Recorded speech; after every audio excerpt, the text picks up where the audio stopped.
ఇక చిత్తూరు జిల్లా కుప్పంలో పర్యటించారు సీఎం చంద్రబాబు. ఈ సందర్భంగా ఏర్పడిన ప్రజావేదిక సభలో ప్రసంగించారు. దేశంలో ఏ రాష్ట్ర ఇవ్వనంతగా స్థాయిలో పెన్షన్ల ద్వారా సంక్షేమం అందిస్తామని చెప్పారు. ఏపీలో ప్రతి నెల 2730 కోట్ల మేర పెన్షన్లు పంపిణీ చేస్తున్నట్టు వివరించారు.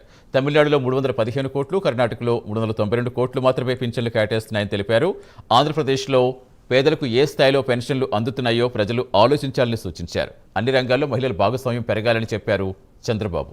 నాయకుడు నేను ప్రతి నెల మొదటి తారీఖు నాకు గుర్తొచ్చేది పేదవాడు, కష్టాల్లో ఉన్న పేదలు.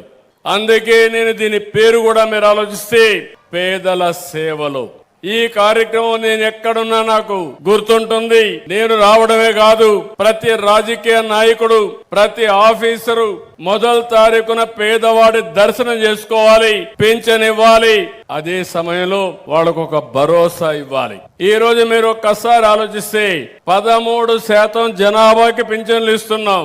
వయోవృద్ధులు, వితంతువులు, దివ్యాంగులు, చేనేతలు, గీత కార్మికులు, ట్రాన్స్జెండర్లు 28 రకాలు 4000, 10,000, 6,000, 15,000 రూపాయలు పింఛన్ ఇచ్చే ఏకైక రాష్ట్రం అతి పెద్ద డీబీటీ ఆంధ్రప్రదేశ్ రాష్ట్రం.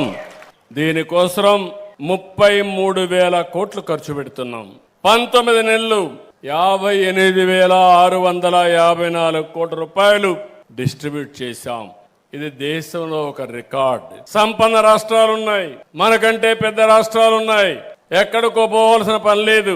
పక్కనుండే కర్ణాటకలో నెలకు వాళ్ళు ఖర్చు పెట్టేది 392 కోట్లు, పక్కనుండే తమిళనాడులో 315 కోట్లు.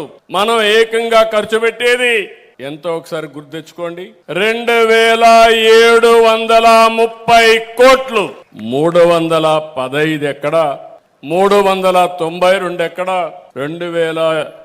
2730 కోట్లు ఎక్కడో గుర్తుపెట్టుకోండి. నేను ప్రతి నెల మొదలు